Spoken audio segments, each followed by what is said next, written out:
Jesus told us that the enemy comes to steal, to kill, and to destroy. And in the past 2 weeks, we have seen that spiritual forces are still working toward that aim.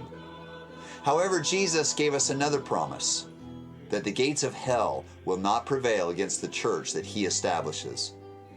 This photo was sent to me last Saturday, only a few miles from where a nuclear reactor had been captured after a firefight. These are people in Zaporozhye who gathered Friday night for a prayer meeting. There's 37 of them, almost all of them under the age of 40. Less than 2 months ago, this photo was sent to me from the same region, where a Gospelink evangelical preacher led a youth conference in January. Today, these young people face an international crisis at their doorstep. As of today, we do not have complete contact with all of our Gospelink preachers in Ukraine. Yet we do not believe that any of them have left or fled the country. This is in part because no men between 18 and 60 are allowed to leave. But more importantly, it's because these men are loyal to the Lord Jesus Christ, and more than ever, their people need to call upon the Lord for their salvation. This is a photo that a Gospelink preacher sent to his sponsors many months ago before such a crisis was imagined.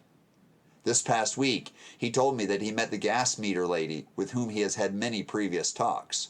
She mourned, "How can we live through this horror?" He answered kindly but clearly, "Only with hope in God." This footage was sent to me from a personal friend involved with Gospelink who lives in the far west of Ukraine. He's Ukrainian.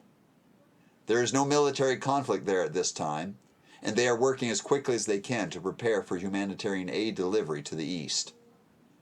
Another Gospelink preacher in Ivano-Frankivsk sent these photos, saying, "In western Ukraine there is no bombing, but so many refugees from war zone come to us.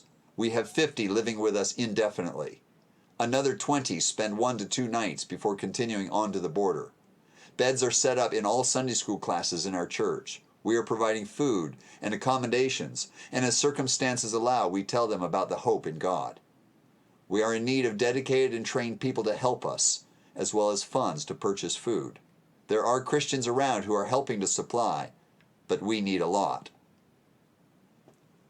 The enemy is powerful, but the church is eternal, and that includes the church in Ukraine.